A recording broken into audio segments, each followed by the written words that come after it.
Está começando mais um programa, Momentos Espirituais, produzido pela equipe de comunicação do Centro Espírita Paulo de Tarso, Vinhedo.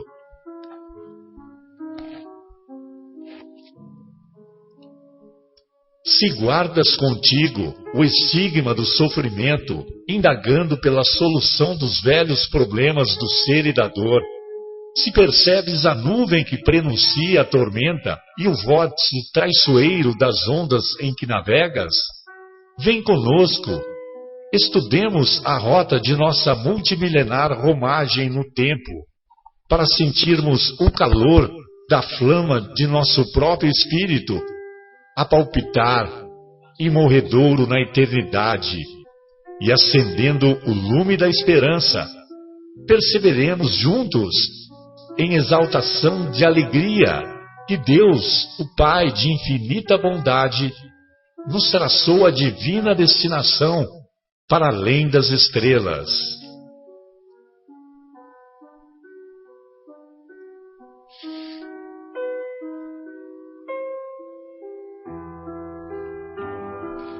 Boa noite a todos. Estamos iniciando mais uma edição do programa Momentos Espirituais. Hoje é dia 22 de maio de 2015. Estamos aqui no estúdio da Rádio Capela de Vinhedo 105,9, quando nas próximas 2 horas desenvolveremos mais um tema relativo à espiritualidade. Estamos estudando em O Livro dos Espíritos, o seu 4º livro, Esperanças e Consolações, em particular, a intervenção de Deus nas penas e nas recompensas. Estudaremos e refletiremos hoje a partir da questão 963.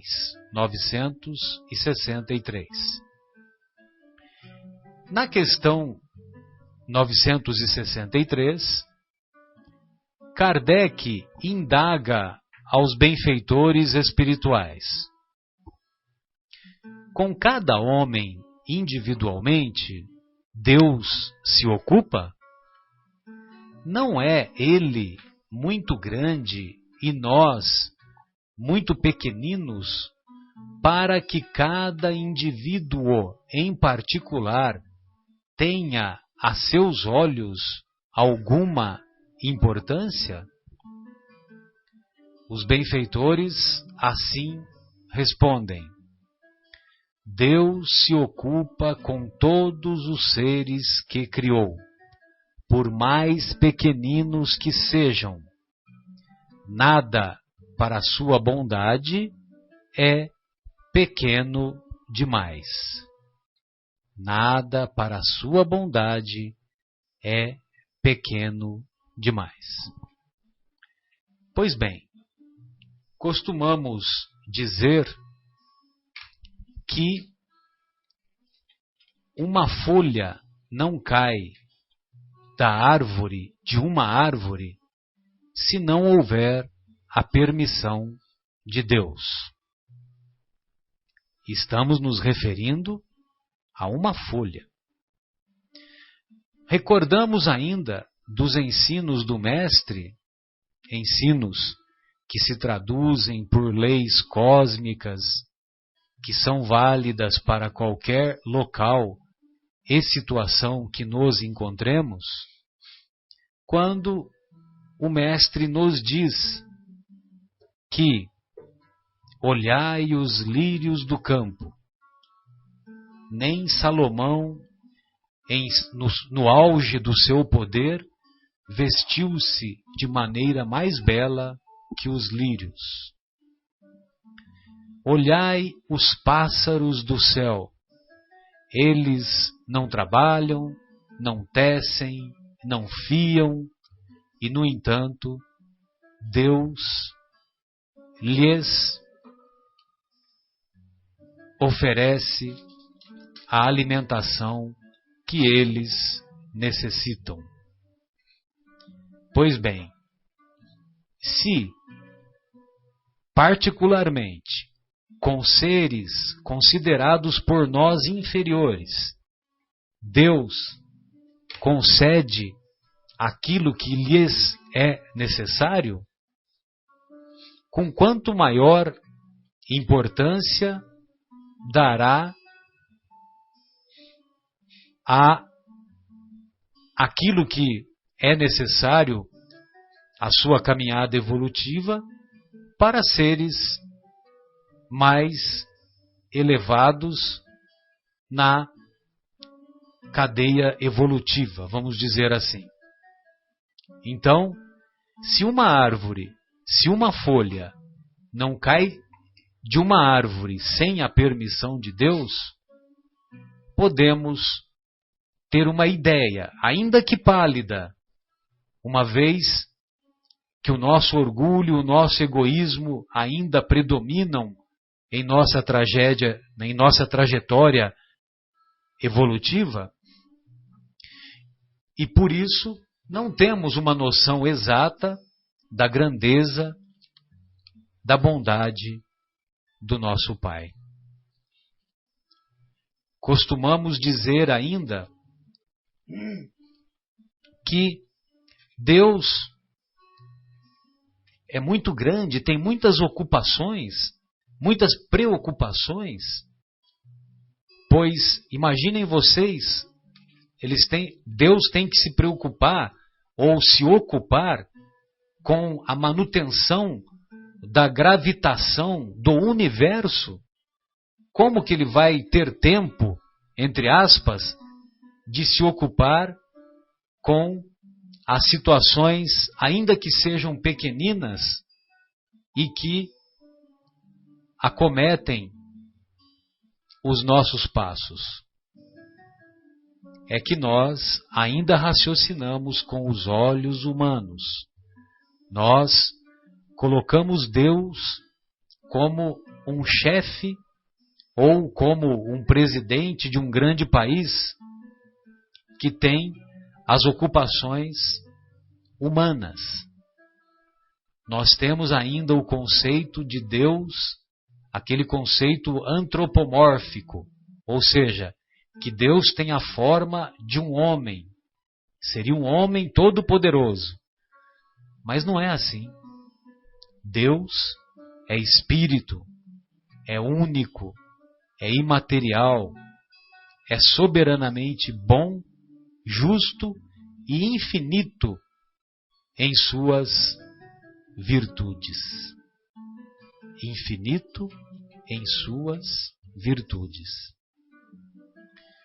Então, meus amigos, fica fácil de compreender que, como Deus é portador de inúmeras virtudes de maneira ilimitada, logicamente que ele tem, sim, condições de dar toda a assistência, de dar tudo aquilo que é necessário para todos os seres que criou.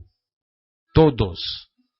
Desde o átomo até o arcanjo. Desde o átomo, que vamos considerar como a unidade mais simples da sua criação, e hoje nós temos conhecimento para saber que o átomo tem várias subdivisões, mas quando o livro dos Espíritos foi escrito, o conhecimento era até o átomo. Desde o átomo até o arcanjo. Vamos considerar o arcanjo como o ser mais elevado na hierarquia espiritual. Vamos dizer assim, poeticamente, seria vice-deus. Só que são vices, inúmeros, incontáveis vices-deus. Basta dizer que Jesus, o nosso governador planetário, ele se ocupa de governar não só o planeta Terra, como alguns outros mundos em desenvolvimento.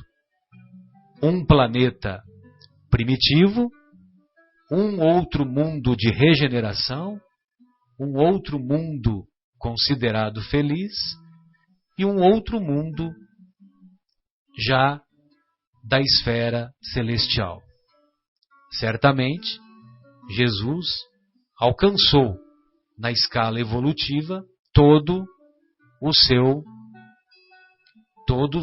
os degraus que havia de galgar, como nós, individualmente, um dia nos despojaremos das nossas paixões inferiores, do nosso egoísmo, do nosso orgulho, e também chegaremos até Ele, como Ele mesmo, Jesus, nos prometeu quando disse, melhor dizendo, nos ensinou quando disse: sois deuses, se quiseres, poderão fazer o mesmo que eu fiz, e mesmo até mais do que eu fiz. Amigos, boa noite a todos. Gostaria dos seus cumprimentos iniciais. Fiquem à vontade para os cumprimentos ou para desenvolver alguns comentários. Hoje estamos acompanhados do nosso Marcos, do nosso querido Marcos, da nossa querida Sônia e do não menos querido Guilherme. E infatigável Guilherme. Sônia, boa noite. Suas considerações. Boa noite a todos. É um prazer enorme estar aqui com vocês, falando mais um pouco da obra de Jesus e todos os ensinamentos que Ele nos traz para a gente usar como instrumento para nós nos elevarmos, né? E esse pensamento sobre, será que Deus vê todos os corações? Será que Deus sente todos os nossos sentimentos e as nossas ansiedades? Será que Deus está presente e me nota dentro de 7 bilhões que somos aqui atualmente no planeta Terra? Deus com certeza não só nos vê, como vê esse planeta e vários outros. Ele é o Criador. E na passagem do Evangelho, do capítulo 25, Buscai e achareis, tem uma notificação muito bacana no item 7, continuando ainda, observai os pássaros do céu, né? Ele passa um comentário bem interessante que fala: se nem sempre vem em ajuda com o socorro material, quando nós pedimos a Deus, quando nós queremos que Deus olhe as nossas dificuldades, Deus inspira as ideias com as quais encontra os meios de se livrar das dificuldades por si mesmo. Deus conhece nossas necessidades e as atende segundo o necessário. O homem, sempre insatisfeito em seus desejos, nem sempre se contenta com o que tem. O necessário já não lhe basta.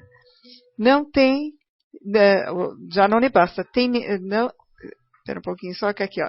Tem necessidade do supérfluo.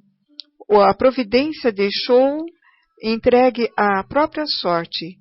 Torna-se então infeliz por sua própria culpa e por ter ignorado a voz interior que o advertia em sua consciência. Deus o deixa sofrer as consequências disso, a fim de que sirva de lição para o futuro. É bem interessante porque essa mesma obra pede para a gente fazer uma avaliação no capítulo 27 do Pedi e Obtereis, que fala que como Deus está presente na nossa vida e como Ele nos ajuda. Ele ajuda através dos seus emissários, aqueles emissários que nós notificamos como mentor, como o catolicismo chama de anjos da guarda, né? Ou seja, são aqueles espíritos que nos acompanham nessa jornada encarnatória. E aí mostra como é interessante e ajuda a exemplo de uma pequena história que vou passar para vocês. Um homem está perdido no deserto, sofre terrivelmente de sede, sente-se desfalecer. cai ao chão e pede a Deus para ampará-lo e espera. Nenhum anjo lhe vem dar de beber. Contudo, um bom espírito lhe sugere a ideia de levantar-se e seguir a um dos atalhos que vê diante de si. Então, por um impulso instintivo, reúne suas forças, levanta-se e anda. Chega a uma elevação e descobre ao longe um riacho. Esse momento retoma a coragem. Se tiver fé, exclamará: obrigado, meu Deus, pelo pensamento que me inspirastes e pela força que me destes. Se não tiver fé, dirá: que boa ideia eu tive! Que sorte de tomar o atalho da direita e não da esquerda! Algumas vezes a sorte realmente nos ajuda. Quanto me felicito por minha coragem e por não ter me deixado abater. Então, muitas vezes, milhares de vezes, durante todos os dias de nossa vida, nós temos essa sensação, essa inspiração, essas ideias nos ajudando, principalmente diante das dificuldades. É a prova divina que Deus está dentro de nós, dentro dos nossos pensamentos, sabendo das nossas necessidades. Mas o merecimento também é uma prova. E às vezes as dificuldades também são provas. E aí é que vem o quê? Prova para quê? Para testar a nossa fé. Para nós lembrarmos de dar um telefonema a Deus e falar: Pai, estou precisando dessa ajuda. Porque senão nós continuaremos a viver dia após dia sem lembrar de Deus, sem se tocar da voz divina que é o Pai dentro de nós. Então, essa consideração é às vezes que a dificuldade nos convida a lembrar de Deus, a orar para Ele, a entender que nós estamos aqui porque Ele nos concedeu essa oportunidade, porque Ele nos criou. Afinal de contas, Ele é o nosso Pai, é o nosso Criador. Boa noite, Marcos. Fique à vontade. Gostaria de ouvi-lo. Boa noite, Marcelo. Boa noite, Sônia. Boa noite, Marcelo. Boa noite, Sônia. Boa noite, Guilherme. Amigos presentes. E boa noite aos nossos queridos amigos ouvintes também. Marcelo, eu vou fazer uma pergunta para você. Dizei o que quereis. Quais são as letras que compõem a palavra Deus? Soletra para mim. D-E-U-S. Isso. Então, quais são as duas do meio? Eu. Ah, essa é a visão da psicologia. Gostei de ver. Muito bem, né? Então, o ego. Se a gente pensar, né, que o eu, né, tá no meio de Deus, está no centro de Deus, né? Então, eu sou uma fração de Deus, eu sou uma parte de Deus, não é? Até na palavra. E se eu sou uma fração de Deus, então, né, eu tenho um pedacinho de Deus comigo. Então, já que eu tenho um pedaço, a gente não se esquece das nossas partes, né? A gente não se esquece do nosso dedo, a gente não se esquece da nossa orelha. Quer dizer, às vezes a gente precisa tomar até um puxão, né, para lembrar, né, da orelha. Mas Deus não vai esquecer nunca da gente, porque nós somos uma parte dele. E o próprio Jesus Cristo disse, né, vós sois deuses. Ou ele disse outras coisas, né? Sede perfeitos como o nosso Pai é perfeito. Ou ele mesmo disse, eu e o Pai somos um. Então o que ocorre, na verdade, Marcelo, não é que o Deus... Meu Pai trabalha sem cessar e eu trabalho também. Exatamente. Então tem inúmeras frases. Mas o que ocorre não é que Deus se esquece de nós. Na verdade, nós nos esquecemos de Deus. Exatamente. Então veja, por que Jesus Cristo tem a magnitude moral e espiritual de falar isso? Eu e o Pai somos um. Porque ele já está tão unificado com a ideia, com a moral, com os princípios divinos, né, que lhe foi dado inclusive a capacidade de ser um co-criador.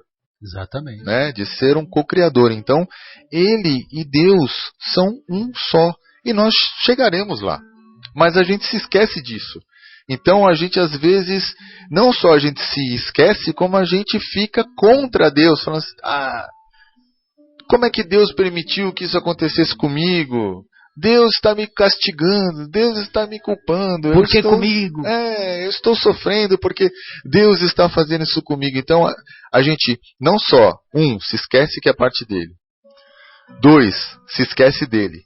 3, coloca ele de uma forma tão diferente que começa a culpá-lo das nossas mazelas que nós mesmos, com o nosso livre-arbítrio, fizemos. Somos os artífices. Então, a gente tem que lembrar disso, que eu estou no meio de Deus, certo? Sempre que a gente olhar agora a palavra Deus, eu convido a todos e a todos os ouvintes que quando olhar a palavra Deus, entenda que eu estou no meio de Deus, no centro de Deus. E Ele está nos abraçando, né? Está nos acariciando, nos colocando no colo dele o tempo todo. Nos envolvendo, exatamente. Então basta lembrar disso, Marcelo. Maravilha. Bela reflexão. Gostei de ouvir. Guilherme, boa noite. Suas considerações iniciais. Hoje é dia de Santa Rita de Cássia, sabia? E também o dia do abraço. Então, também o dia do abraço. Os que estão nos ouvindo, aproveitem que ainda tem um pouquinho mais de 3 horas para abraçar a todos as pessoas queridas aí da sua convivência. E sintam-se abraçados por nós. E sintam-se abraçados. Boa, Marcos. Bom, boa noite a todos. Lembrando que qualquer dúvida que tenham pode ser encaminhada através do e-mail cept.vinhedo@gmail.com ou ao vivo no programa através do telefone 3876-6846. Muito bom. Sempre testa a memória do Marcelo, que não é muito boa, então sempre tem que confirmar que está ainda ok, né, Marcelo? Depois da questão 540, né? Era 540 de 2 programas anteriores. Então 520, como eu havia dito. Tomar cuidado para o alemão não te pegar. É verdade. Então, hoje estava uma amiguinha da minha filha em casa e a gente estava conversando e ela estava contando dos gatos. Eu falei, você tem gato também? Ela falou, eu tenho 12. Meu Deus. Tem 12 gatos em casa? 12 gatos e não sei quantos cachorros. Eu falei, caramba, que legal. Você sabe o nome dos 12? Aí ela riu e falou, não. Ela não sabe? Não. E aí o engraçado é que ela não sabe o nome dos 12 gatos. Assim como um professor não sabe o nome de todos os alunos, é muito comum. Assim como um presidente de uma empresa que tem 6.000 funcionários não tem a menor ideia de quantos funcionários tem e muito menos o nome de cada um deles e o que fazem. Então a nossa cabeça, como você estava dizendo, Marcelo, com o nosso raciocínio humano, é difícil entender que Deus tem olhos e conhecimento para todos nós desse planeta pequenininho, mais todos os animais desse planeta pequenininho, e mais olhos para todos os seres vivos de todos os planetas, de todas as galáxias que a gente sequer conhece. Exatamente. Então é uma coisa que não entra na nossa cabeça, né?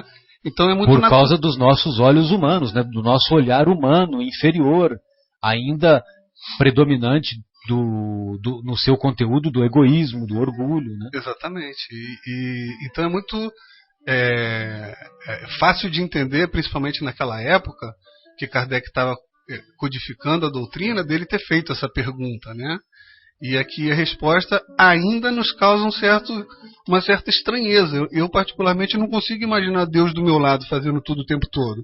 A gente imagina o nosso mentor espiritual, nossos anjos protetores, até Jesus, né? Que de vez em quando a gente vê assim, olha... Pode intervir em nosso favor. A história do Quando Você Será um Jorge, que quando ele desencarnou, quem veio recebê-lo? Jesus. Já era uma coisa assim de altíssimo... Meu Deus.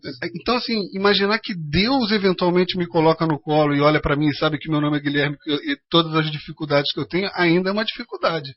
Particularmente eu tenho, né? Eu acho que talvez seja também dos ouvintes, mas legal aqui a resposta que os espíritos dão, que não, que eles sim têm olhos e para todos nós. E a próxima pergunta que a gente vai ver agora esclarece um pouquinho melhor isso que a gente está falando. Sem dúvida.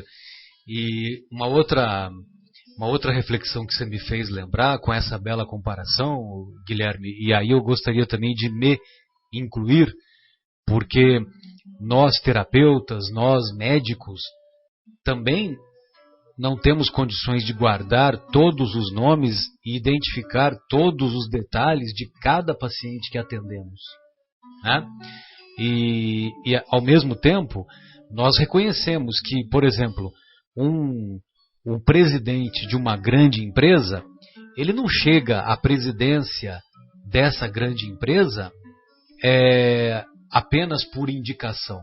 Ele chega pelos méritos que ele obtém, que ele alcança em sua trajetória. E, curiosamente, não é raro, por exemplo, um engenheiro de uma firma de engenharia apresenta um relatório para esse presidente, vamos dizer assim, e o presidente, como ele já galgou, como ele já participou, devido à sua experiência, de outras atividades já exerceu cargos nessa mesma empresa, ele vê o relatório, ele analisa o relatório, ele lê o relatório, mas ele lê com o olhar de um chefe que já passou pela experiência anterior. E muitas vezes ele nem lê detalhadamente, mas ele identifica o erro. E identificando o erro, ele diz para o seu subordinado, apesar de ser um engenheiro, por exemplo, que tem um erro e que ele tem que procurar onde está o erro. Mas onde que está o erro? Eu não sei. Eu pago você para você identificar o erro. Aí o engenheiro vai lá, analisa minuciosamente, item por item, e acaba identificando o erro. Né? Então isso configura que, se ele chegou à presidência dessa grande empresa, ele chegou pelo merecimento, chegou pela sua capacidade intelectiva e certamente também pelos seus atributos morais. Agora, nós estamos dizendo tudo isso porque quando nós fazemos uma ilação sobre por que Jesus é o governador planetário, ele faz uma comparação muito bela na sua trajetória quando ele diz uma frase muito bonita, muito comovente. Ele diz assim: eu sou o bom pastor, conheço as minhas ovelhas pelo nome, todas as minhas ovelhas pelo nome. Então, se ele, Jesus, conhece as suas ovelhas pelo nome, ele conhece não só aquela ovelha que ele cuida, que no fim somos nós, resumindo, somos cada um de nós. Ele não apenas conhece a existência atual, como toda a trajetória em existências anteriores. Então, para ele, Jesus, atingir esse nível de se tornar governador planetário, é porque ele tem todo esse amplo conhecimento. Então, nós gostaríamos de fazer essa reflexão para os estimados ouvintes. E gostaria de ouvi-lo, Marcos, por gentileza. Não, você citou duas coisas, Marcelo, que eu só vou citar a fonte. Então, um é o Salmo 23, o Senhor é meu pastor, nada me faltará, não é? E o outro está em Isaías 45, versículo 3. Eu vou ler só esse pedacinho. Dar-te-ei os tesouros escondidos, é Deus falando conosco. Dar-te-ei os tesouros escondidos, as riquezas encobertas, para que saibas que eu sou o Senhor, o Deus de Israel, que te chama pelo nome. Poxa vida, que sensacional, né? Em relação ao Salmo 23, eu só gostaria de fazer um comentário, que a maioria das traduções que chegou para o português trouxe uma tradução equivocada. Porque no original hebraico, o que está escrito é assim: o Senhor é meu pastor, não me faltará. Porque se você diz nada me faltará, nós temos que fazer uma ilação de que Deus tem a obrigação de nos dar casa, comida, roupa lavada e 15 mil reais por mês. E não é assim. Agora, quando diz que Deus não me faltará em fortaleza espiritual, em incentivo, em aquilo que o Guilherme citou agora há pouco, dizendo que os mentores os mentores espirituais, os anjos da guarda, os espíritos protetores, muitas vezes, no silêncio, na acústica da nossa alma, eles nos sopram inspirações que vão nos auxiliar em corrigir este ou aquele problema que nós estamos enfrentando, este ou aquele desafio que nós estamos enfrentando. Então, a consideração que eu gostaria de lembrar, Guilherme, é que quando esses mentores estão nos inspirando, isso tudo ocorre não só pela vontade de Deus, mas por toda a organização, todo o planejamento que existe das leis que Deus fez, das leis imutáveis que existem em todo o universo.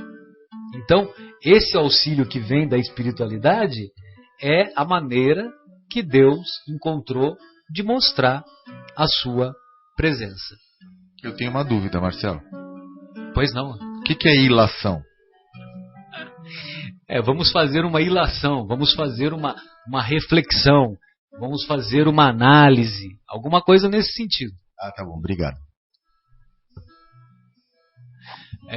Nós vamos agora, estimados ouvintes, fazer uma pausa musical e retornaremos em seguida. Qual é a música, Guilherme? A música é Vai Meu Irmão, de 1978, do Antônio Marcos. Muito bonito. Que bacana, Antônio Marcos. Que beleza.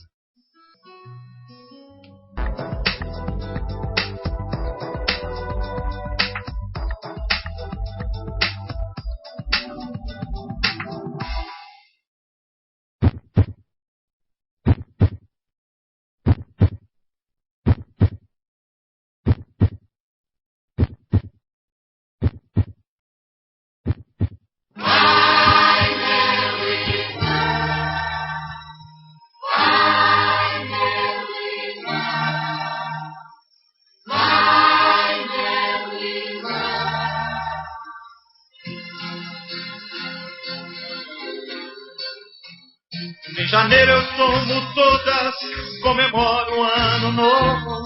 Fevereiro eu vou pro samba, chega março eu malho pouco. Em abril sou enforcado, sou Cabral na minha ilha. Chega maio, a mãe é minha, entra junho é da quadrilha. A festa é do demônio ou é de Deus? Dos dois respondem sempre os fariseus. A oração é pra nos redimir e o samba enredo é pra nos divertir. Tem primeiro pra você mentir, tem o fico pra você fugir. Dia 30 tua prestação, vai meu irmão. Aleluia pra você matar e o finados pra se lamentar. Cinza e passa no teu coração, vai meu irmão. Passa julho, vem agosto, cheio de cachorro. Na CYU, vai 640 em outubro, e o dinheiro é sempre pouco. A república em novembro, vem dezembro, e eu cansado. No Natal faço presépio, pago um ano de pecado. A festa é do demônio ou é de Deus? Dos dois respondem sempre os fariseus. A oração é pra nos redimir e o samba enredo é pra nos divertir.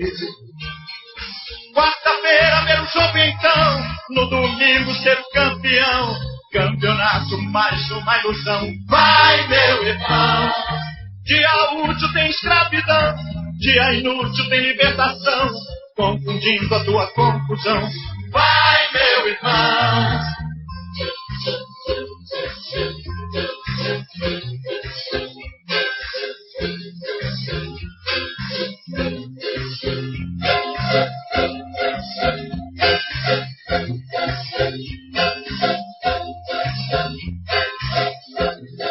Quarta-feira ver o jogo então, no domingo ser o campeão. Campeonato mais uma ilusão, vai meu irmão.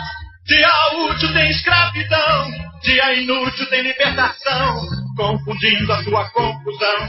Vai, meu irmão, vai, meu irmão, vai, meu irmão, vai, vai, vai, vai,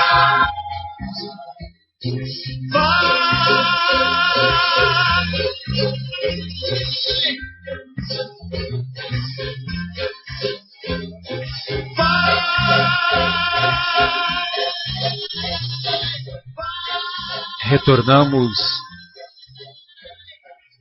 após o intervalo musical com o programa Momentos Espirituais, produzido pela equipe do Departamento de Comunicação do Centro Espírita Paulo de Tarso de Vinhedo. Estamos ao vivo no estúdio da Rádio Capela e convidamos os estimados ouvintes a participarem conosco, tirando suas eventuais dúvidas, sempre esclarecendo de nossa parte que nós não somos portadores da verdade e também não somos portadores de todo o conhecimento. Aquelas eventuais dúvidas que não soubermos responder, estudaremos e responderemos no próximo ou no programa seguinte. Continuando o nosso estudo, nós vamos encontrar, antes de darmos prosseguimento, gostaria de ouvir a Sônia, que a Sônia tem mais um comentário. Pois não, querida?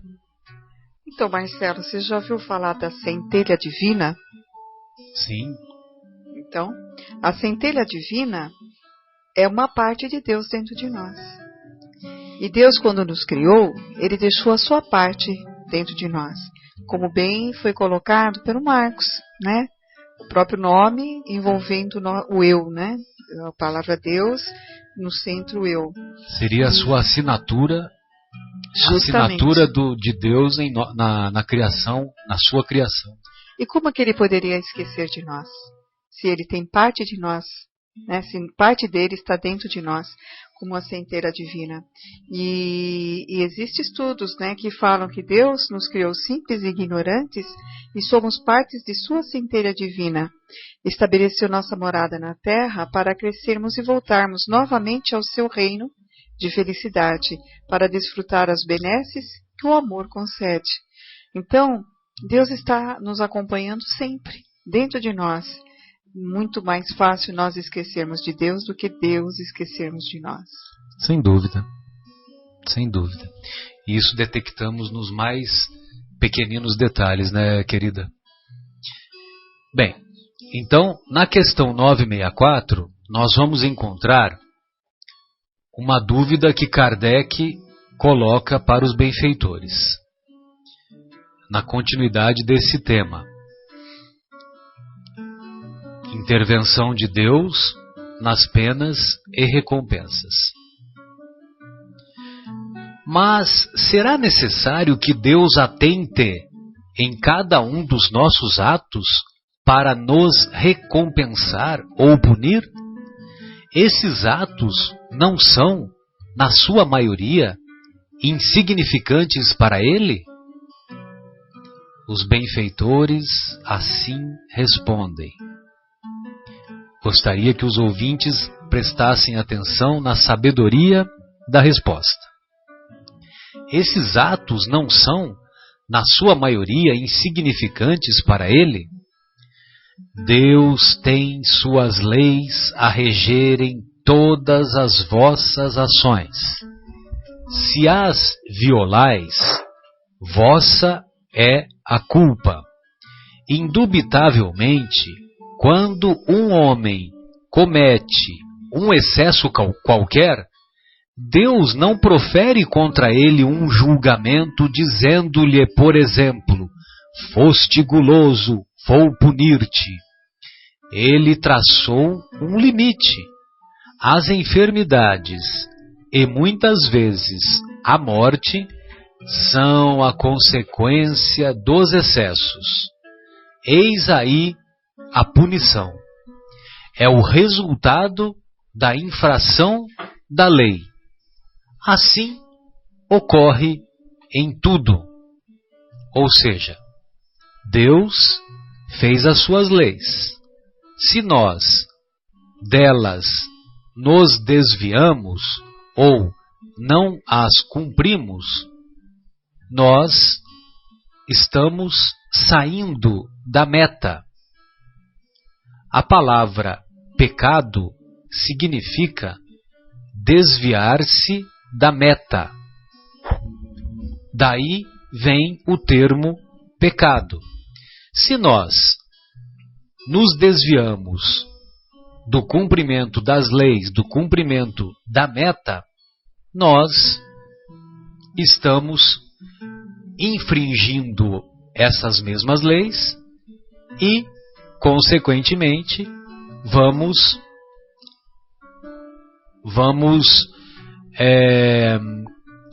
nos responsabilizar pelas suas consequências. Pois não, Sônia, gostaria de ouvi-la. Bom, todos sabem que eu sou fã do Evangelho, né? O Evangelho é a minha diretriz, é o meu norte. Parabéns. É o meu Deve ser a nossa carro-chefe. diretriz, né? A diretriz de todos nós. De todos nós. E todos os ensinamentos estão lá, regras, para nós nos aplicarmos e tentarmos nos melhorar. Quem quer se melhorar, se espelha no Evangelho e todas as dúvidas estarão esclarecidas. E no capítulo 5 do Bem-aventurados os aflitos, do Evangelho segundo o Espiritismo, nós vamos falar sobre o item 4, causas atuais das aflições. E tem um comentário aqui que fala assim, que todos aqueles que são feridos no coração pelas suas contrariedades e decepções da vida, interroguem friamente suas consciências, que busquem primeiro a origem dos males que os afligem e sintam se, na maioria das vezes, não podem dizer, se eu tivesse feito ou deixado de fazer tal coisa, não estaria nessa situação.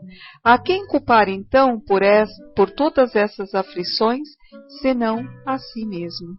Então fica aí para nós que nós sofremos, nós temos os nossos problemas, mas que grande parte elas partem das nossas imprudências, das nossas invigilâncias, das nossas atitudes sem sequer pensar no que pode ter de consequências. E tem uma lei famosa, que é uma lei da física, que é uma lei que é aplicada, faz parte também das leis divinas, que é a lei da ação e reação. Então, tem até um ditado antigo, mas ele vem bem a calhar com o tema de hoje, né?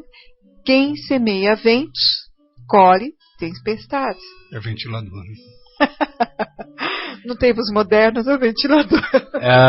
Quem semeia ventos, colhe tempestades. O ventilador tem o seu papel, né? Eu queria só fazer um comentário. Estava falando aí, né, que a pergunta diz assim: será que é necessário que Deus atente em cada um de nossos atos para nos recompensar ou punir? E eu tive um chefe que, em certa ocasião, ele estava recém-entrado na empresa e ele me pediu um relatório. E eu preparei aquele relatório e enviei para o e-mail dele, né? E aí deu uns 10 minutos, tocou meu telefone e ele estava me chamando para ir à sala dele. Então eu fui imediatamente. 10 minutos depois. Ou seja, imaginei que ele teve tempo de olhar. Eu fui até a sala dele e quando eu entrei a gente não se conhecia direito. Ele estava talvez há 3 semanas na empresa, não lembro. Ele olhou para mim e falou assim: Você fez o teu melhor aqui? Isso aqui é o melhor que você pode fazer? E aí eu fiquei assim, gente, pelo amor de Deus, vou ser demitido daqui a pouco, né? Falei assim, não, então, espera só um pouquinho que eu vou dar uma revisada. Corri de novo para minha sala, né? E eu comecei a olhar aquele relatório e, de fato, tinha alguns ajustes, era uma planilha Excel, podia colocar mais ajeitado aqui, fazer uma totalização ali, fiz tudo bonitinho e tal. Mandei de novo para o e-mail dele, né? Deu 10 minutos de novo, ele me ligou, eu fui até a sala dele, ele olhou para mim e falou a mesma coisa. Tem certeza? Isso aqui é o melhor que você pode fazer? Meu Deus. Falei, pronto, acabou, já vou no RH, né? Voltei para minha mesa e aí eu comecei a ver assim, bom, se ele imprimiu isso aqui, talvez não saiu numa folha só. Vou setar aqui para quando ele imprimir ficar tudo bonitinho numa folha. Eu fiz perfeito, não tinha mais o que ele reclamar. Eu falei assim, isso aqui realmente é o meu melhor, não tenho como fazer melhor, não consigo, né? Enviei pro e-mail dele, e antes que ele me ligasse, fui até a sala dele, né? Então eu entrei na sala dele, ele olhou pra mim e falei, tá na tua caixa de entrada. Mesmo porque você já ficou íntimo dele, né? Tá, depois disso tudo, né? E eu falei, tá na sua caixa de entrada. Aí ele falou assim, é o melhor que você pode fazer. Eu falei, é o melhor que eu posso fazer. O que houve das outras vezes? Não houve nada, não abri. Eu perguntei se era o melhor porque eu quero abrir o melhor. E isso parecia uma brincadeira, e ele fez propositalmente, porque foi uma lição que ele estava querendo dar para todos, que assim, olha, eu não tenho tanto tempo para ficar analisando coisas que não sejam o melhor que vocês conseguem. Então, se você consegue fazer isso melhor do que você me entrega, por favor, da próxima vez entregue de fato o que você consegue entregar de melhor. E quando eu fico olhando assim, será que é necessário que Deus atente em cada um dos nossos atos? Acho que nem precisa, né? Acho que quando termina uma reencarnação nossa e a gente chega lá em cima, talvez alguém pergunte assim, foi o teu melhor? Você já volta pra cá de novo correndo, porque tem muito mais o que fazer, né? Meu Deus, belíssima comparação, Guilherme. Sensacional. Sensacional. E o Chico, em toda a sua trajetória, o Chico Xavier falava assim, a única coisa que eu quero, né, com aquele jeito mineiro, né, bondoso, a única coisa que eu quero é chegar ao túmulo um pouco melhor do que eu cheguei, quando eu cheguei no berço. Só isso que eu quero. Quando as pessoas o criticavam, né, faziam aquelas armadilhas que ocorreram, né, na sua trajetória. Pois não, Marcos, fica à vontade. Você sabe, Marcelo, que eu infringi uma lei divina hoje e fui punido por ele imediatamente, né? Imediatamente. Imediatamente. Eu tentei flutuar e eu caí no chão imediatamente. Então eu tentei infringir a lei da gravidade. É a tal da lei, né? Eu imediatamente eu caí no chão. É uma brincadeira, né? Obviamente que eu estou fazendo para demonstrar essa resposta que os nossos amigos espíritos bondosos nos mandam, que é essa, né? Eu acho que tem uma correlação com a pergunta anterior. Não é que Deus está olhando para os nossos atos o tempo todo, dizendo assim, olha, você errou aqui, você errou ali. Ele fez leis imutáveis e perfeitas, dentre elas a da gravidade, como eu citei aqui, que regem toda uma série de operações, toda uma série de planetas, galáxias, né? E que se regulam diante dessas leis imutáveis e perfeitas. Então não é necessário uma vigilância dele se ele tem as leis. A própria Sônia nos disse da lei de ação e reação, causa e efeito, né? Então todas essas leis já fazem com que nós estejamos ou dentro da lei ou fora da lei. Vocês devem conhecer aquela peça do Ariano Suassuna chamado Alto da Compadecida. Sim, sim. Até passou na televisão, né? Teve uma gravação feita com artistas globais e tudo. Exato. Então, a gente tem aquela ideia de que quando você chega do outro lado, vai ter um julgamento. Então você tem defesa, acusação, e você é o réu, e você tem que falar, não, olha, eu não fiz isso, ou fiz, ou tem que ser esperto como um dos personagens. Não é nada disso, né? Quem vai julgar nossos atos somos nós mesmos, em primeiro lugar, né? Diante da nossa consciência, nós vamos tomar consciência das coisas que fizemos e vamos dizer, nossa, errei aqui, errei ali. E isso diante das leis, né? Das leis de ação e reação, enfim, das leis todas as leis imutáveis e perfeitas que Deus fez. Então, é isso que rege o universo. Ele não fica apontando o dedo para a cara de cada um dizendo você errou. Não é isso, Marcelo?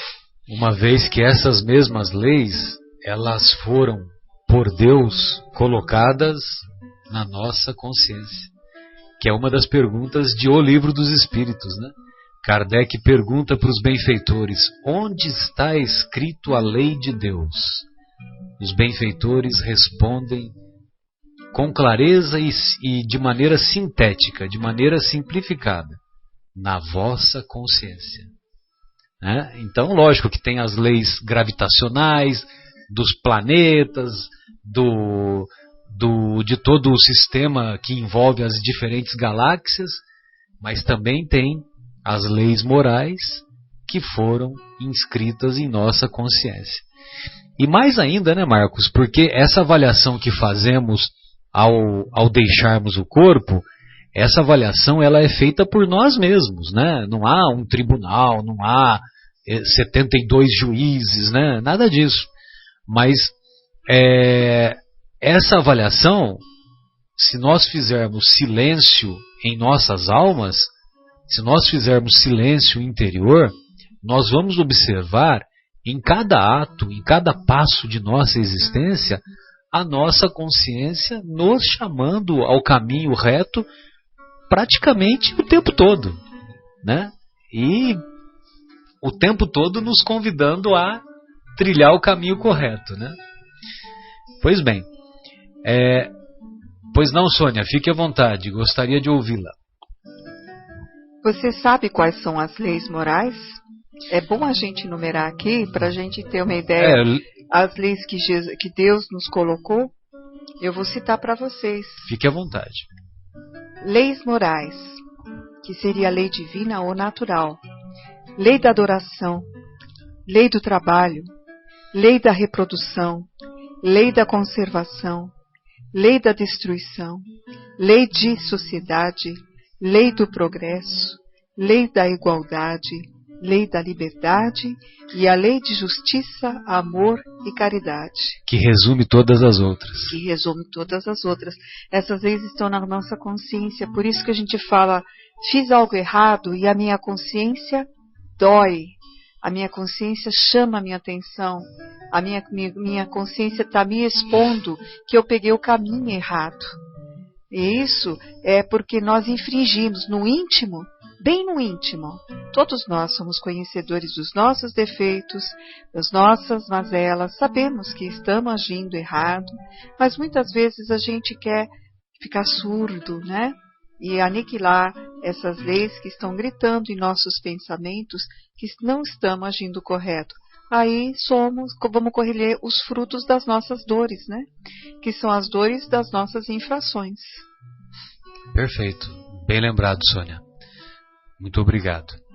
Dando continuidade, nós vamos observar um comentário do Kardec muito inspirado e muito esclarecedor. Então, os benfeitores terminam dizendo que Deus traçou um limite. As enfermidades e muitas vezes a morte são a consequência dos excessos que praticamos. Eis aí a punição. É o resultado da infração da lei. Assim ocorre em tudo. Aí o Kardec comenta: todas as nossas ações estão submetidas às leis de Deus. Vou repetir. Todas as nossas ações estão submetidas às leis de Deus. Se o Guilherme, por exemplo, agisse movido pelo orgulho, quando o chefe solicitou o relatório para ele, pela segunda vez, ele poderia falar para o chefe dele: não, eu não vou fazer de novo, não, você que procura aí o meu erro, que o que eu tenho para fazer é isso aí mesmo, e se você quiser é assim, se você não quiser, você pode me mandar embora que eu não estou nem aí. Logicamente que não foi este o procedimento que o Guilherme teve, e ele pôde, com essa experiência, vivenciar um aprendizado que ele pôde agora conosco compartilhar. Então, todas as nossas ações estão submetidas às leis de Deus. Nenhuma há, por mais insignificante que nos pareça, que não possa ser uma violação daquelas leis. Se sofremos as consequências dessa violação, só nos devemos queixar de nós mesmos, que desse modo nos fazemos os causadores da nossa felicidade ou da nossa infelicidade futuras, que é aquilo que a Sônia comentou conosco agora há pouco de um comentário em O Evangelho segundo o Espiritismo, quando nós fazemos uma autoanálise, quando observamos as nossas atitudes perante os desafios que a vida nos propõe, então, se nós interrogarmos as nossas consciências, nós vamos observar que lá na origem dos nossos males, ou dos males que nos afligem, nós poderíamos ter tido uma escolha mais acertada e não a escolha equivocada que fizemos, né?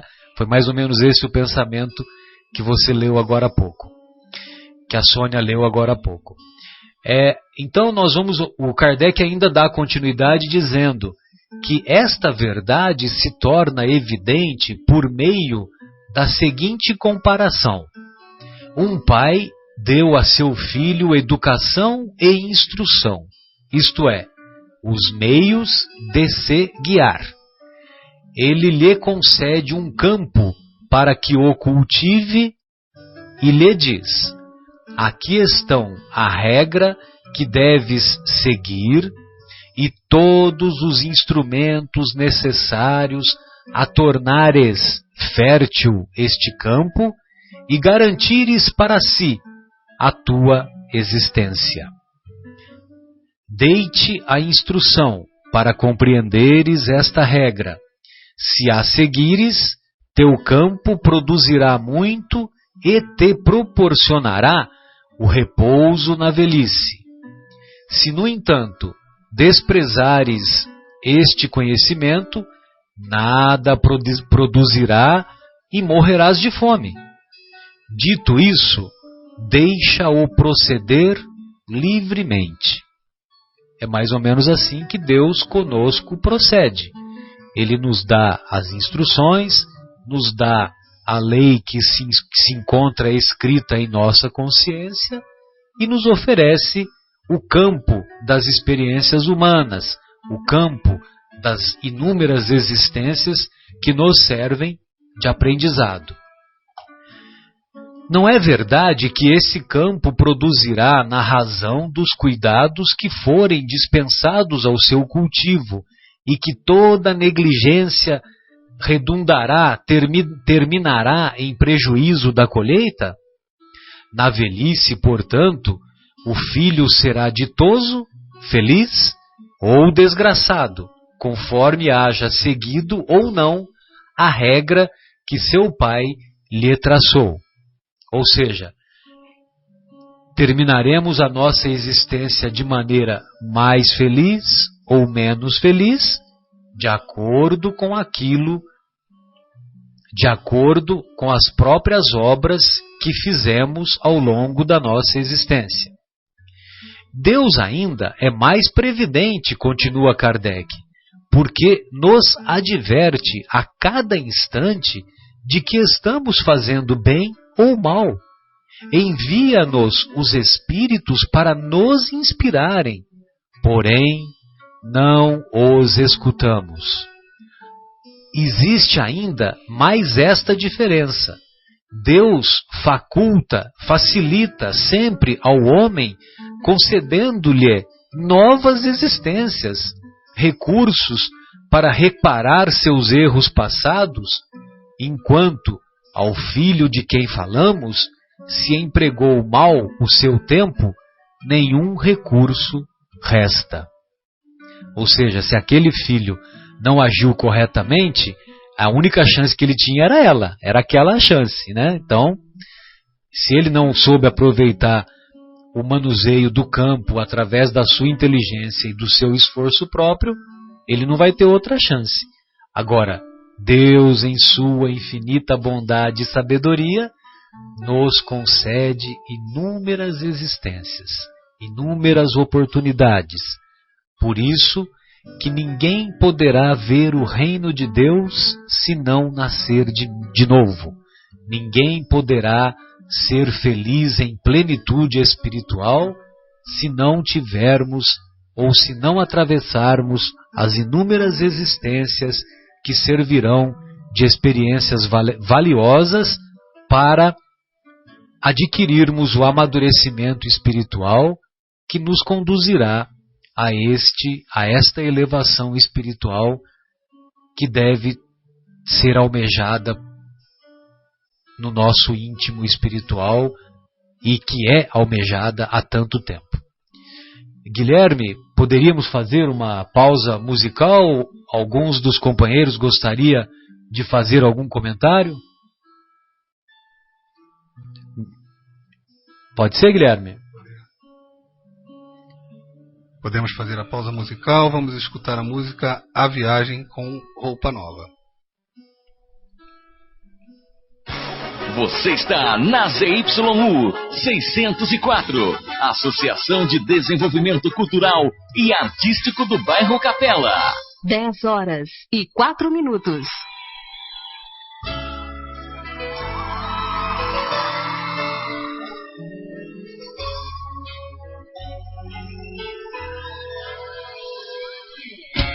Há tanto tempo que eu deixei você,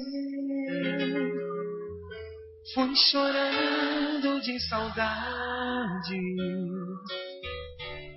Mesmo longe, não me conformei. Pode crer, eu viajei contra a vontade. O teu amor chamou e eu regressei. Todo amor é infinito.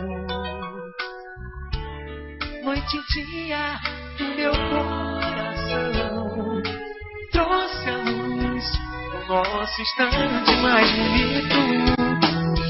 Na escuridão do teu olhar me iluminava e minha estrela guia o teu riso. Coisas do passado são alegres quando lembram novamente as pessoas que se amam. Em cada solidão vencida eu desejava um encontro com teu corpo abrigo. A minha adorada, viajei tantos espaços pra você caber assim no meu abraço. Te amo.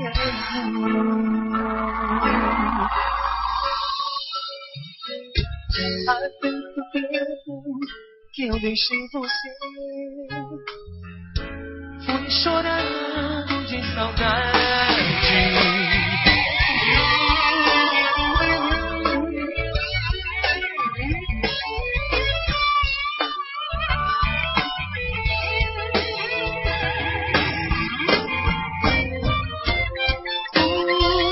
A escuridão do teu olhar me iluminava e minha estrela guia era o teu riso.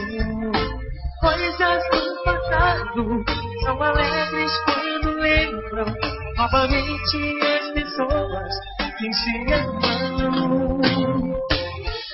Em cada solidão vencida eu desejava um encontro com teu corpo abrigo.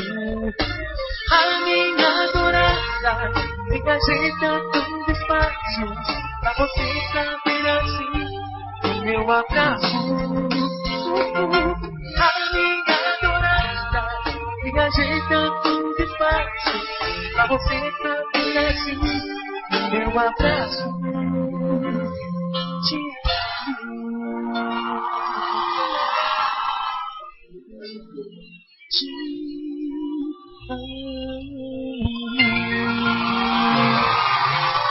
Retornamos com a continuidade do programa Momentos Espirituais.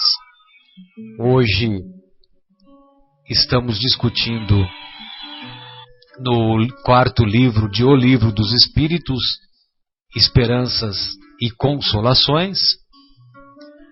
Estamos discutindo ou terminando de discutir a intervenção de Deus nas penas e recompensas, quando nós tivemos a oportunidade de refletir que Deus fez as suas leis, essas leis são leis imutáveis, válidas para qualquer local e situação em que nos encontremos, e que quando as infringimos, nós devemos suportar as consequências das nossas escolhas infelizes.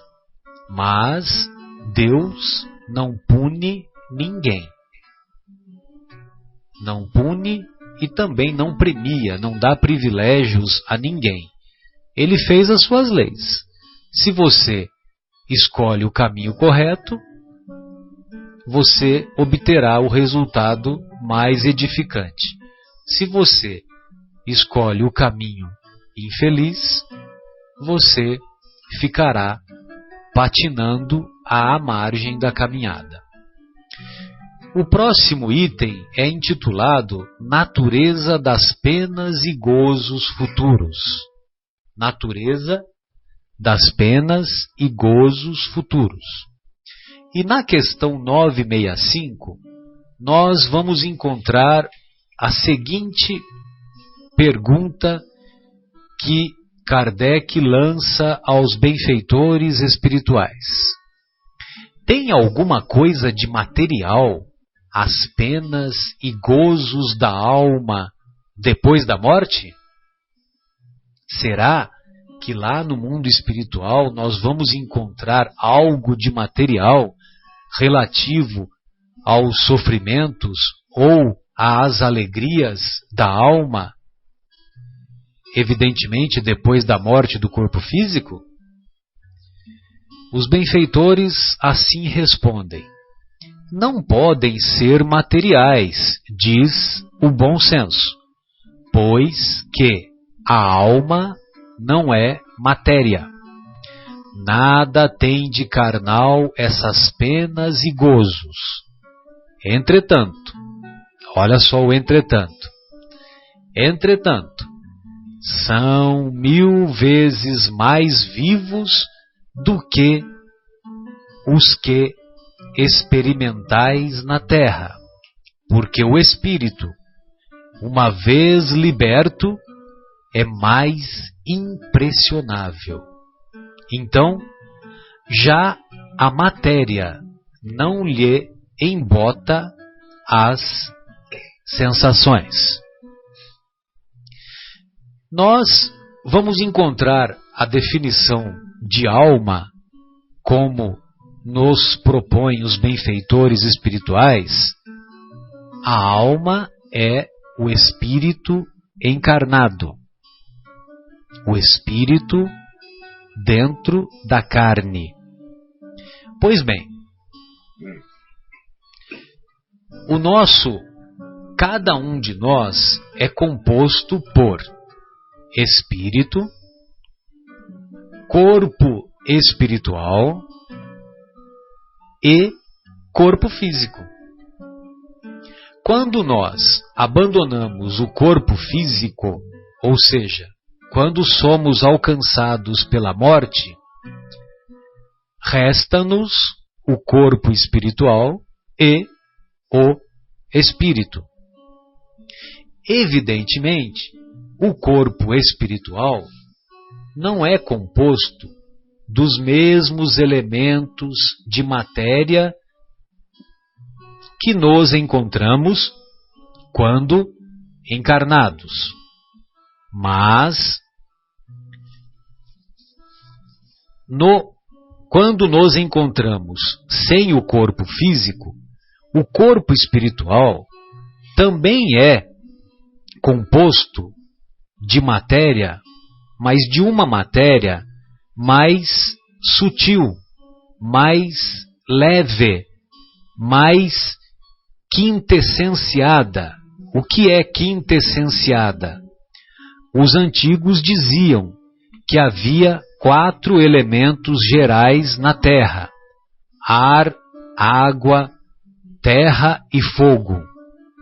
E a quinta essência seria esse elemento, vamos dizer assim, esse elemento desprovido da matéria que era conhecida até então na época lá de Kardec, quando Kardec escreveu o Livro dos Espíritos. Pois bem, vamos encontrar então o espírito sendo composto pelo corpo espiritual. Conforme o espírito vai evoluindo na sua hierarquia, vai ascendendo, vai progredindo, o seu perispírito, corpo espiritual, na visão espírita é sinônimo de perispírito.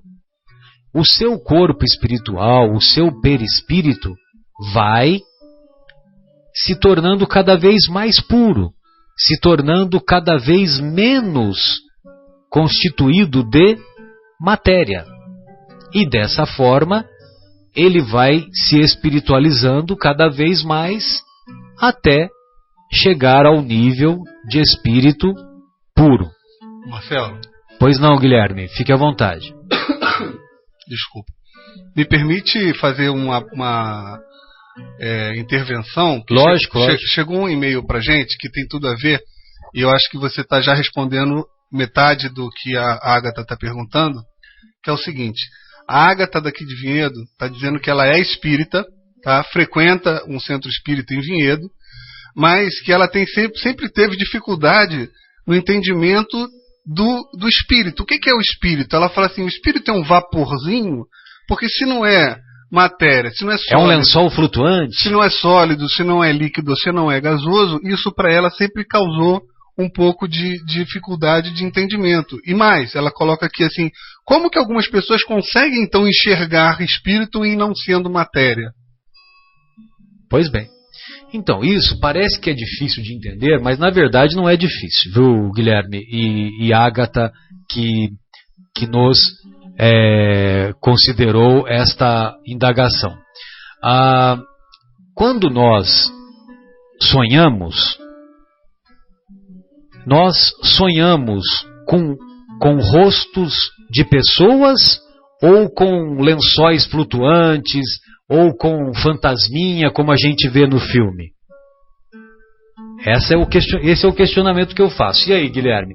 Quando nós temos sonhos, alguns sonhos que são marcantes para nós, que sonhamos com alguns nossos familiares que nos antecederam, alguns parentes, alguns amigos, enfim, quando nós sonhamos, o que nós nos recordamos?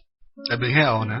É bem material, né? Exatamente. Então nós vamos encontrar a face e mesmo o corpo, só que o corpo espiritual daqueles nossos entes queridos que nos antecederam.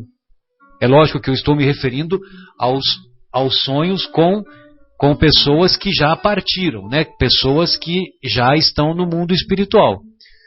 Podemos também sonhar com pessoas que se encontram encarnadas.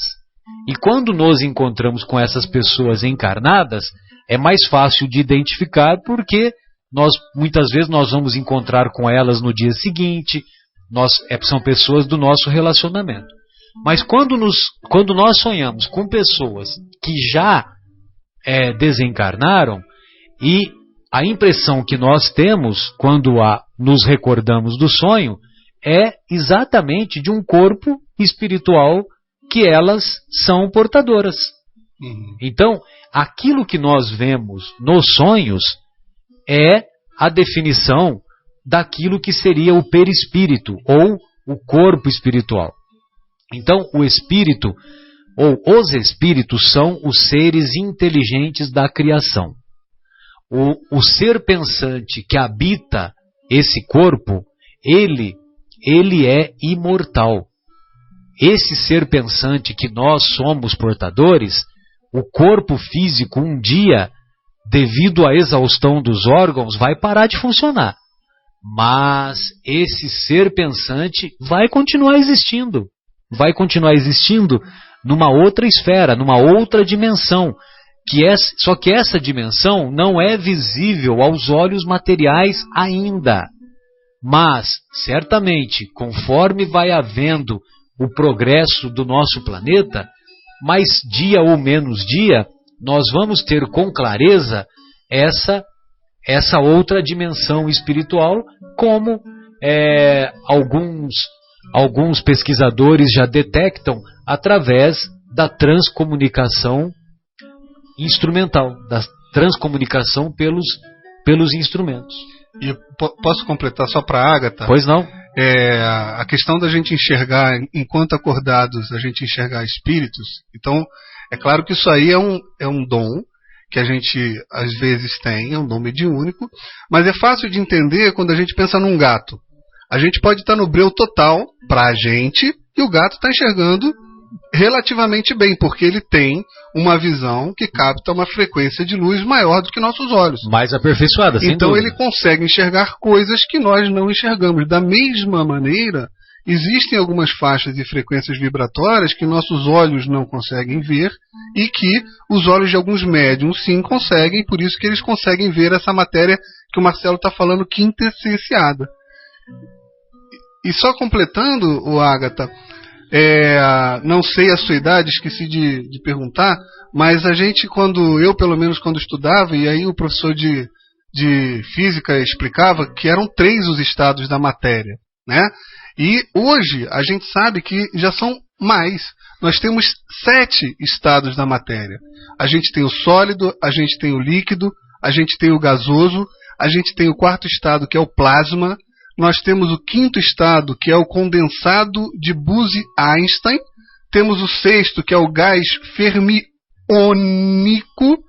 E temos agora o 7º, superfluido de polaritons. Tá? Não vou saber entrar em detalhes, mas assim, tem bastante material sobre isso na internet. Vale a pena a gente dar uma olhada, porque assim, também é algo que me incomoda, mas olhando isso e entendendo um pouquinho, a gente vê que espírito não é um vaporzinho, né? Existem matérias que fogem da nossa percepção, dos nossos 5 sentidos, que estão presentes por aqui junto com a gente. Ô Marcos. Pois não, Marcos, fique à vontade. Depois nós damos continuidade ao nosso pensamento. Pode fazer a sua observação. Eu queria dar a minha contribuição para a resposta da Ágata, que é o seguinte: o que ela enxerga na realidade é o perispírito, não o espírito. Porque o espírito é pura energia, nós não vamos ver mesmo, tá? Mas como o próprio Marcelo disse, nós somos envoltos por um corpo espiritual, que é o perispírito, que também é matéria, mas é uma matéria que nós não temos com os nossos sentidos físicos encarnados competência para enxergar, mas é uma matéria, continua sendo um fluido, né, que envolve o espírito. Então o que nós enxergamos é o perispírito. E aí, encaixando um pouco nessa pergunta, nessa resposta dos espíritos, né, que se nós temos, depois que nós morremos, alguma pena material. E aí os espíritos dizem que não, que é impossível porque não existe matéria. Porém, queridos, quanto mais involuídos somos, ou seja, quanto mais presos à matéria, quanto mais presos ao mundo material, nós teremos sim sensações, como a própria resposta diz, sensações muito próximas daquela sensação que nós tínhamos quando encarnados. Ou seja, nós teremos fome, dependendo do nosso nível evolutivo, nós teremos fome, nós teremos dor. Lá no mundo espiritual, que você se refere. Isso. Então, o próprio André Luiz, num dos livros que são os mais conhecidos, né, que é o Nosso Lar, ele tem N outros, mas o Nosso Lar, que é o mais conhecido, o próprio André Luiz diz que quando ele se encontrava logo após a morte nas regiões umbralinas, ele tinha tudo isso, ele tinha frio, ele tinha sede, ele tinha fome, ele tinha dor, né, ele sentia todas as coisas. Por quê? Porque o corpo físico, quando estamos encarnados, ele é também uma proteção a esses sentidos. Todos os nossos sentidos, né, nossos 5 sentidos, visão, audição, tato, olfato, paladar, eles são muito menos desenvolvidos na Terra do que na espiritualidade. Então nós sentimos com muito mais intensidade, numa amplitude muito maior, né? Então vejam, não é possível mesmo ter provas materiais, mas você tem uma sensação tão realista de tudo que você está passando, quanto mais evoluído você for, que você, é até possível dizer, Marcelo, que você tem sofrimentos reais, sim. Sim, né? sem Exatamente. dúvida. E que por isso a gente tem que cuidar muito bem das nossas ações e do que a gente pensa e do que a gente faz, para que a gente evolua um pouco mais espiritualmente e não esteja tão vinculado à matéria assim quando a gente partir daqui. Não à toa, só um minutinho, Sônia, não à toa nós encontramos aqueles relatos dos suicidas que nos revelam sofrimentos atrozes, sendo que muitos deles permanecem vinculados ao corpo físico, sentindo o corroer do seu corpo pelos vermes, pelas bactérias, pela ação dos vírus, e isso pode ocorrer durante muito tempo, durante um tempo que vai ser mais prolongado ou menos prolongado, conforme o nível evolutivo de cada um de nós. Pois não, Sônia, fique à vontade. Lembrando que o nosso corpo, segundo a espiritualidade, funciona como se fosse um escafandro, né? E um escafandro, para quem não sabe, é uma vestimenta própria para os mergulhadores de profundezas que a pessoa utiliza para fazer investigações na vida marinha, né? Ou seja, abaixo no oceano, né? No mar. E é uma vestimenta pesada, porque senão a pessoa começa a flutuar, tem pernas de chumbo, cada sapato de chumbo parece que chega a pesar uma média de 5 quilos, além de um cinto de chumbo, que também é colocado na cintura para manter o indivíduo andando pelo chão submerso na água. Então você vê como é uma roupa limitante, pesada, uma roupa que nos dá uma visão muito pequena, porque existe uma espécie de um artefato que cobre a cabeça da pessoa como se fosse um capacete de astronauta. Aliás, a roupa de astronauta é uma boa visão para quem não conhece, só que um pouco mais elaborada para andar submerso no fundo do mar. E nós, neste corpo, neste escafandro, nós utilizamos apenas 5 sentidos para nós entrarmos em contato com o mundo exterior.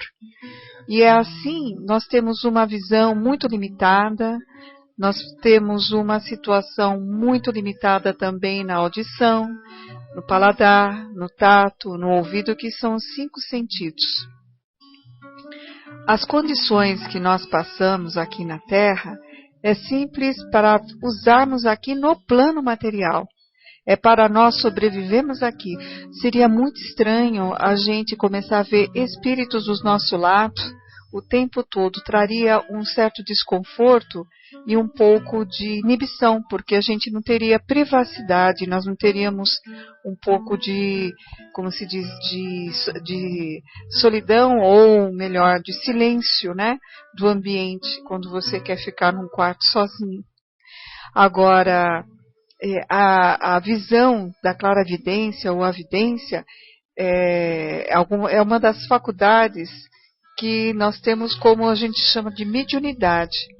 E através da mediunidade, aqueles que têm a faculdade de ouvir, tem outros que têm uma faculdade mais elaborada para a visão.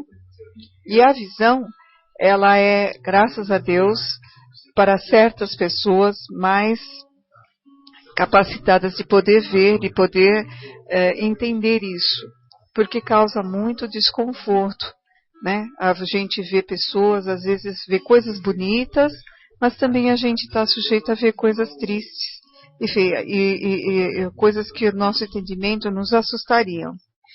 Mas era isso só que eu queria passar sobre a mediunidade e sobre a visão. Tive oportunidades de já ter clarividência e tive oportunidades de ter vidência. Mas isso é uma coisa assim muito ímpar, em situações especiais, e que me foi concedido essa situação. Só fazendo uma distinção, querida, e ao Guilherme, né, que também fizeram essa citação de clarividência e de vidência. E nós vamos encontrar, aliás, esses conceitos eu aprendi com a professora Anete Guimarães, que teremos a honra de recebê-la uma vez mais no próximo domingo, às 10 da manhã, aqui no Centro Espírita Paulo de Tarso, quando ela proferirá a palestra intitulada A Evolução e o Desenvolvimento do Ser espiritual. Então, nós aprendemos com ela o conceito de clarividência e de vidência. Os parapsicólogos, eles fazem a distinção. Clarividência é quando o sensitivo ele vê além da matéria, mas ele não vê espíritos. Enquanto que o vidente, evidentemente, vê espíritos. Tanto é que há um clarividente que ficou famoso, que agora eu não me recordo o nome, mas nós podemos trazer para os próximos programas. Esse clarividente, ele afirmava que não existia espíritos, porque ele que via tudo. Então, por exemplo, numa urna fechada, colocava-se vários materiais nessa urna fechada, vários objetos. E ele, não sabendo do que era composto, ele identificava cada um desses itens, cada um desses objetos. Então ele afirmava: eu que vejo tudo, vejo além da matéria, nunca vi espírito, a tal ponto que ele se dirigia para os hospitais, quando tinha pessoas que estavam em estado terminal, para ver se ele conseguia enxergar a alma sair do corpo daquela pessoa. E ele falava: eu que vejo tudo, não vejo, então para mim não existe espírito, não existe alma. Lógico que nós estamos falando a opinião de uma pessoa, desse clarividente, desse sensitivo. Agora, o vidente, e que nós temos inúmeros exemplos, tanto no Antigo Testamento quanto no Novo Testamento. Por exemplo, o encontro de Paulo com Jesus às portas de Damasco, Jesus apareceu em espírito. Então Saulo de Tarso, naquele momento, o que ele enxergou? Ele enxergou Jesus espírito. Maria Madalena, que foi a primeira personagem a ver Jesus ressurrecto, Maria Madalena viu Jesus espírito. E inúmeros outros exemplos que nós vamos encontrar na história da humanidade. Teresa de Ávila tinha vários êxtases mediúnicos e isso era até uma dificuldade que ela tinha, porque na época em que ela viveu havia uma tenacidade muito acentuada da ação da Inquisição, e ela tinha que selecionar o que ela ia falar, porque senão ela também ia para a fogueira. Então nós devemos fazer essa distinção. O clarividente, ele não vê espíritos, mas ele pode ver coisas além da matéria. Então, por exemplo, ele consegue dizer a longa distância que a casa de uma pessoa está pegando fogo. Aí as pessoas vão lá e identificam e realmente está pegando fogo. Mas ele não consegue identificar espíritos. O vidente não. O vidente identifica e vê os espíritos. Precisaríamos fazer uma pausa musical, né, Guilherme? Na verdade, Marcelo, acho melhor a gente aproveitar o assunto. Pois não. Para não quebrar. Sim, sim. Vamos aproveitar. No meio tempo a gente recebeu a chamada do Denis, que é morador de Vinhedo, nos está escutando pela internet, frequenta o Centro Espírita Paulo de Tarso. Um abraço, Denis. Obrigado pelo carinho da sua sintonia. E coloca a seguinte pergunta. Ele cita outros planetas que nós sabemos que são, de acordo com a doutrina, como ela nos explica, são planetas habitados. E, no entanto, quando nós temos a possibilidade de olhar a superfície de determinados planetas, como por exemplo, há pouco tempo a gente teve a Curiosity lá em Marte e tudo mais, a gente não vê, não capta através dos nossos equipamentos ou através dos nossos próprios olhos aqueles espíritos que supostamente estão ali residindo. Outras formas de vida, né? Isso, ele pergunta então que tipo de restrição visual é essa, é nossa, como é que funciona? Há duas situações que devemos considerar, né, meu caro Denis e estimados ouvintes. A primeira é que, embora hoje a humanidade alcançou um nível alto de tecnologia, mas esse nível alto de tecnologia ainda não é composto de todo o equipamento necessário para vermos além das aparências e acima das aparências e apesar das aparências. Ou seja, nós ainda temos uma limitação desse conhecimento tecnológico que impede que nós sejamos capazes de detectar vidas ou outras formas de vida em outras dimensões. Então, o primeiro fator é o fator de limitação da nossa tecnologia, da tecnologia existente ainda no nosso planeta. E o outro fator a se considerar é exatamente a outra dimensão em que os habitantes daqueles outros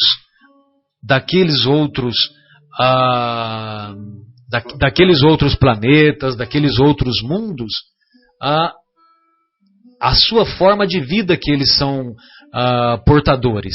Eles têm uma forma de vida em outra dimensão que é insensível à captação da tecnologia criada ou até hoje atingida pelo olhar humano. Por isso, essa limitação. Então, nós devemos considerar esses dois fatores. Voltando, então, tanto a limitação da nossa tecnologia e também a moradia desses outros, a moradia dos nossos irmãos de outros planetas que se encontram em outra dimensão, em outra faixa vibratória que ainda não é possível de ser rastreada ou de ser identificada pelo olhar humano. E, curioso, né, nós identificamos na própria ciência médica a radiografia. Ela tem mais de 100 anos e ela continua sendo um método diagnóstico muito importante para... Não entendi, Guilherme. Está encarnada a radiografia? O Guilherme está fazendo um comentário sobre que a radiografia está encarnada. Certamente que é. Então nós vamos identificar que a radiografia, aquele método diagnóstico, tem sido e continua sendo muito útil ainda na detecção de muitas doenças, na identificação de muitas patologias.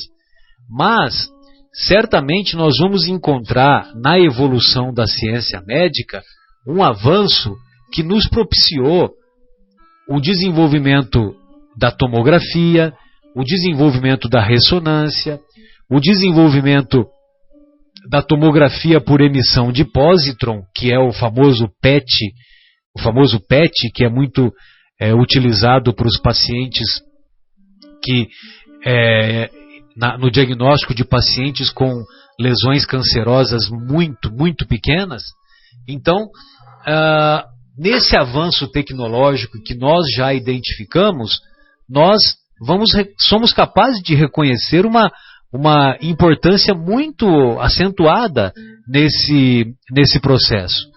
E, apesar disso, ainda não somos capazes de identificar formas de vida em outras dimensões sem o auxílio do aparelho mediúnico. Pois não, Marcos, fique à vontade. Nós somos ainda muito limitados, né, para termos algumas experiências. Então, o olho humano, só para se ter ideia, o olho humano ele capta um espectro de luz ridiculamente pequeno do espectro de luz existente. Por exemplo, nós captamos do vermelho ao violeta. Mas nós sabemos que nós temos o infravermelho, o ultravioleta, e além disso, nós temos o quê? Nós temos N outros raios que, por incrível que pareça, são espectros de luz. Eu vou citar apenas alguns, que vocês vão achar que eu estou maluco. Radar, FM, TV, AM, ondas curtas, né? E ainda nós temos o que? Raio-X, nós temos raios gama. Então, para que se tenha ideia, muitas dessas fotos da NASA que a gente vê de galáxias, que a gente vê da Via Láctea e tal, elas só são possíveis porque elas são fotos tiradas com raios gama, são fotos tiradas com raio-X, não são fotos tiradas com o que o olho humano só o olhar humano. Exatamente. Então, não só o olho humano, mas a tecnologia humana, ela ainda está muito limitada, muito incipiente para que a gente consiga ver isso. Nós temos relatos de que existem planetas do sistema solar com colônias espirituais muito evoluídas, muito mais do que nós aqui na Terra, né?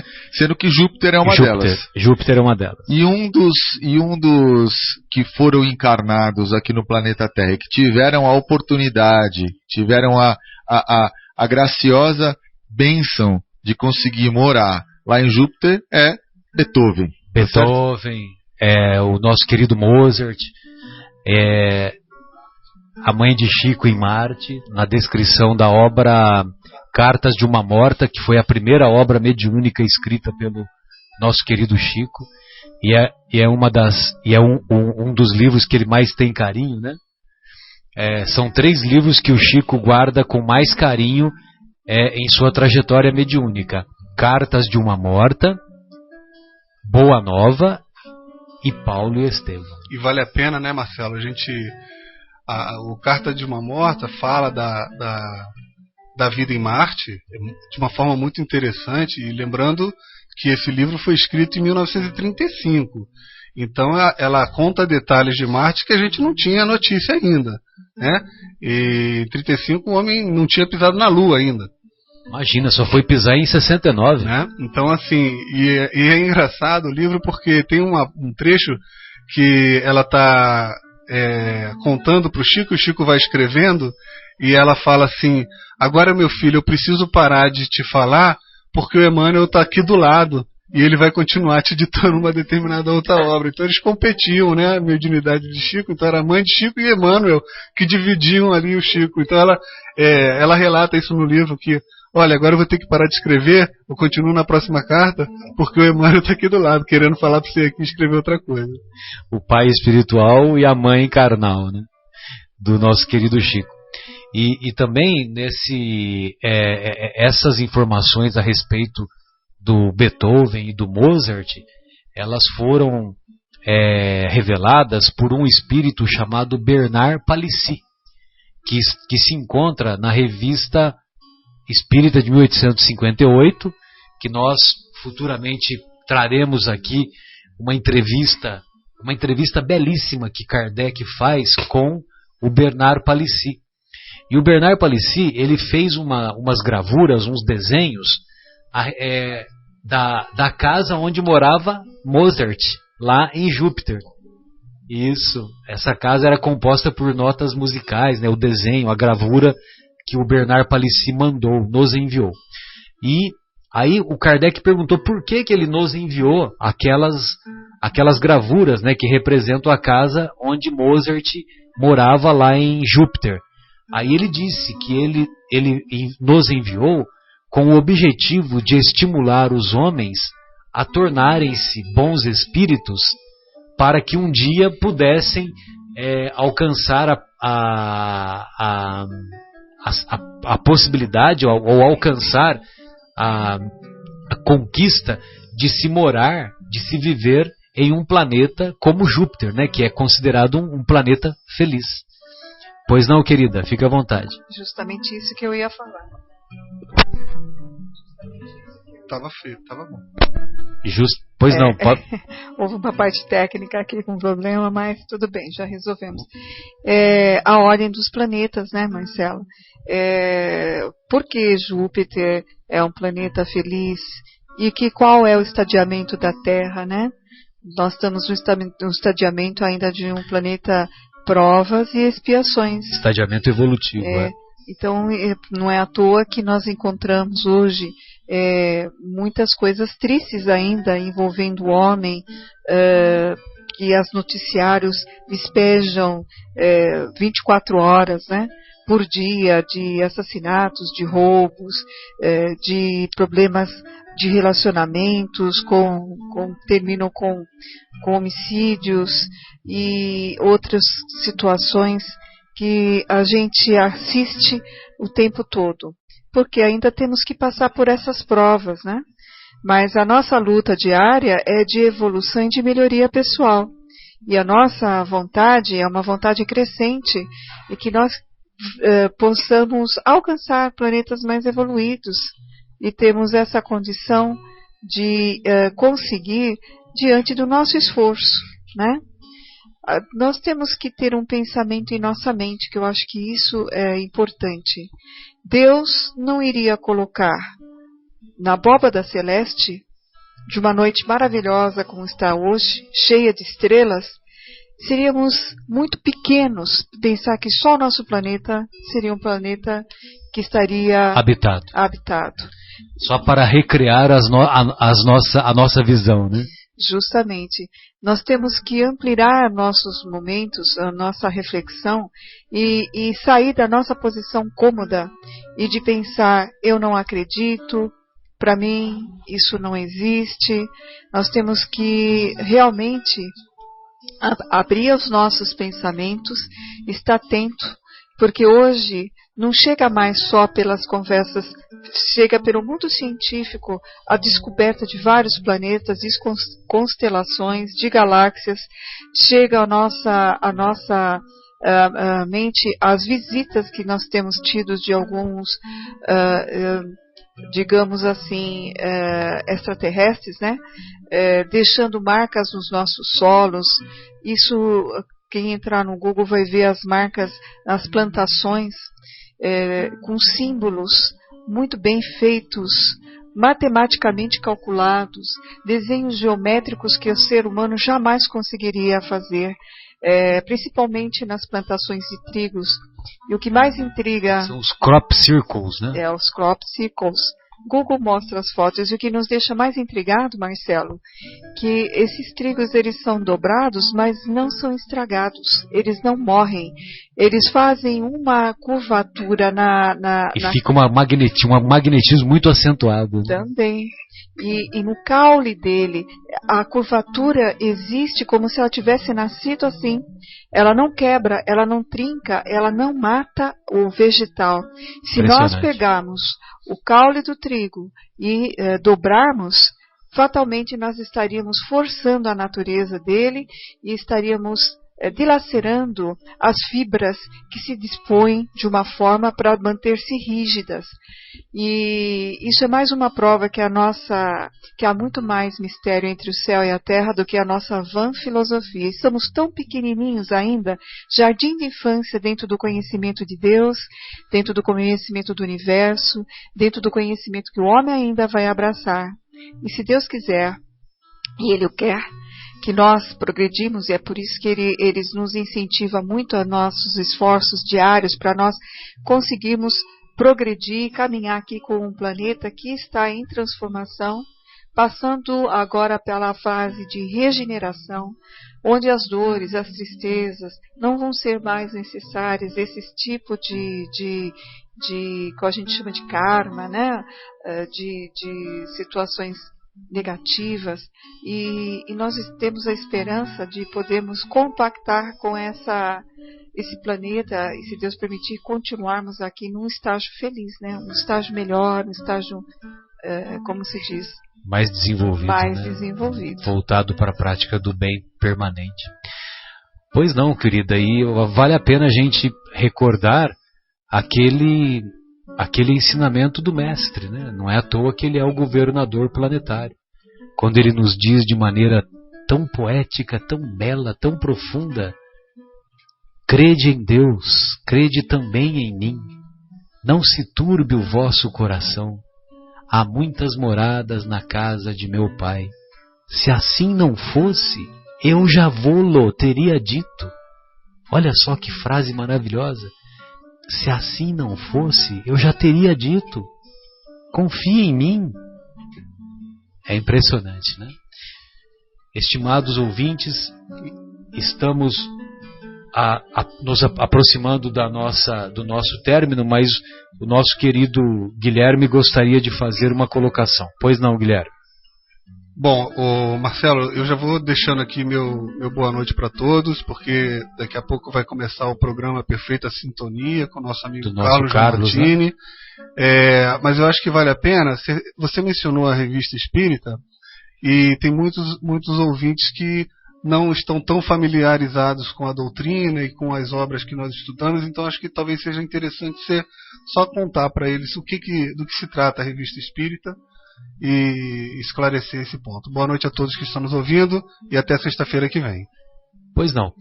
Quando o Kardec começou a escrever, a compilar as obras espíritas, a primeira obra foi o Livro dos Espíritos. E as demais obras, o Livro dos Médiuns, o Evangelho segundo o Espiritismo, e o Céu e o Inferno, e a Gênese, elas tiveram origem no decorrer desse trabalho incansável que o Kardec fez, de uma vez por mês, ele desenvolvia aproximadamente 36 a 40 páginas de uma revista intitulada Revista Espírita, ou Jornal de Estudos Psicológicos. Meu caro Marcos, a primeira vez que o termo psicologia veio foi com Kardec dessa obra, Jornal de Estudos Psicológicos, que ele colocou Revista Espírita ou Jornal de Estudos Psicológicos. E então, nessa revista, era como se fosse assim um laboratório.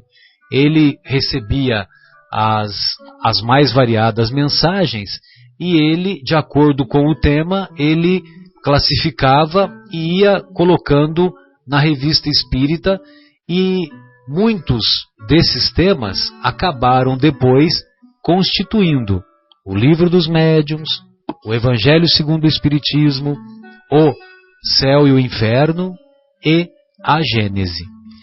E em muitas situações ele colocava algumas mensagens, e nós vamos encontrar um exemplo disso nesse exemplar de 1858, que agora eu não me lembro se é o mês de abril ou o mês de maio de 1858, abril, né? O Guilherme achou, que foi essa entrevista que o Kardec fez com o primeiro ET que é conhecido, o primeiro extraterreno. Ou seja, o Bernard Palissy, ele habitava